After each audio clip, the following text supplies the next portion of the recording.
بسم اللہ الرحمن الرحیم۔ شروع اللہ کے نام سے جو بڑا مہربان اور نہایت رحم کرنے والا ہے۔ محترم ناظرین السلام علیکم۔ رسول کریم صلی اللہ علیہ وآلہ وسلم کی رحم دلی اور نرمی اور شفقت کے بے پناہ واقعات آپ نے سنے ہوں گے، لیکن یہ جان لیجئے کہ اللہ کے محبوب نبی صلی اللہ علیہ وآلہ وسلم کی شجاعت اور بہادری کا چرچا بھی عام تھا۔ آپ کو کشتی کا کھیل بے حد پسند تھا اور اکثر بچوں میں کشتی کے مقابلے بھی کروایا کرتے تھے۔ روایت میں آتا ہے کہ بنی ہاشم میں ایک انتہائی زور آور پہلوان تھا جس کا نام رکانہ تھا۔ رکانہ نامی اس پہلوان کی جسمانی طاقت کے بارے میں کہا جاتا تھا کہ وہ اکیلا 200 آدمیوں کا مقابلہ کر کے انہیں پچاڑ سکتا تھا، اور اس کو نہ کوئی شکست دے سکتا تھا اور نہ کوئی اس سے جیت سکتا تھا۔ رکانہ ایک جنگل میں مقیم تھا اور وہاں بکریاں چرایا کرتا تھا۔ ایک دن حضور نبی کریم صلی اللہ علیہ وآلہ وسلم اس جنگل کی جانب نکل گئے تو اس نے آپ صلی اللہ علیہ وآلہ وسلم کے نزدیک آ کر کہا، اے محمد صلی اللہ علیہ وآلہ وسلم، یہ تم ہو؟ حضور نبی کریم صلی اللہ علیہ وآلہ وسلم نے فرمایا، ہاں میں محمد صلی اللہ علیہ وآلہ وسلم ہوں۔ رکانہ بولا، تم ہی ہو جس نے ہمارے معبودوں لات و عزا کی توہین کی ہے اور اپنے ایک خدائی کی بڑائی بیان کرتے ہو۔ اگر تم میرے خاندان کے نہ ہوتے تو میں آج ہی تمہیں مار ڈالتا، نعوذ باللہ۔ تم میرے ساتھ کشتی کرو اور اپنے خدا کو پکارو، اور میں اپنے معبودوں کو پکارتا ہوں، اور پھر دیکھتے ہیں کہ کس کے معبود میں زیادہ طاقت ہے۔ حضور نبی کریم صلی اللہ علیہ وآلہ وسلم نے فرمایا، اے رکانہ، تو اگر کشتی کرنا چاہتا ہے تو میں اس کشتی کے لیے تیار ہوں۔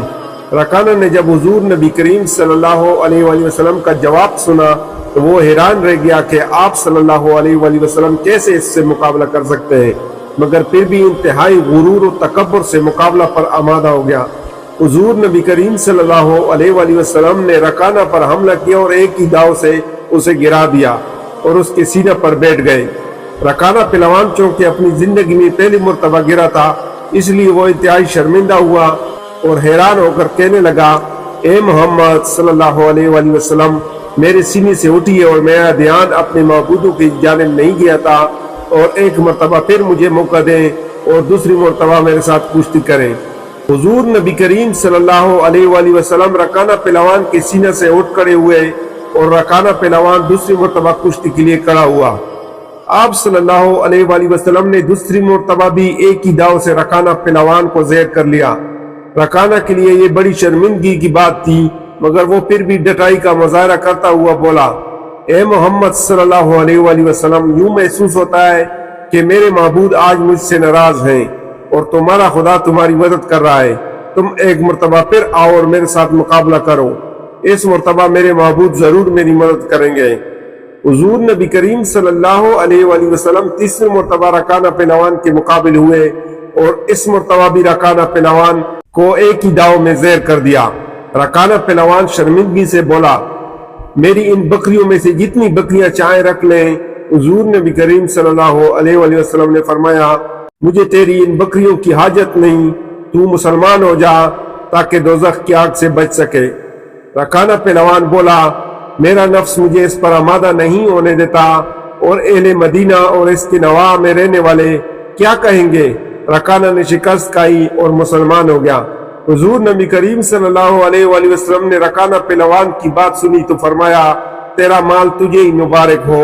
پھر حضور نبی کریم صلی اللہ علیہ وآلہ وسلم واپس تشریف لا رہے تھے کہ راستہ میں سیدنا صدیق اکبر اور سیدنا فاروق اعظم رضی اللہ تعالیٰ عنہ سے ملاقات ہوئی، جو آپ صلی اللہ علیہ وآلہ وسلم کی تلاش میں تھے، اور آپ صلی اللہ علیہ وسلم کے متعلق انتہائی پریشان تھے۔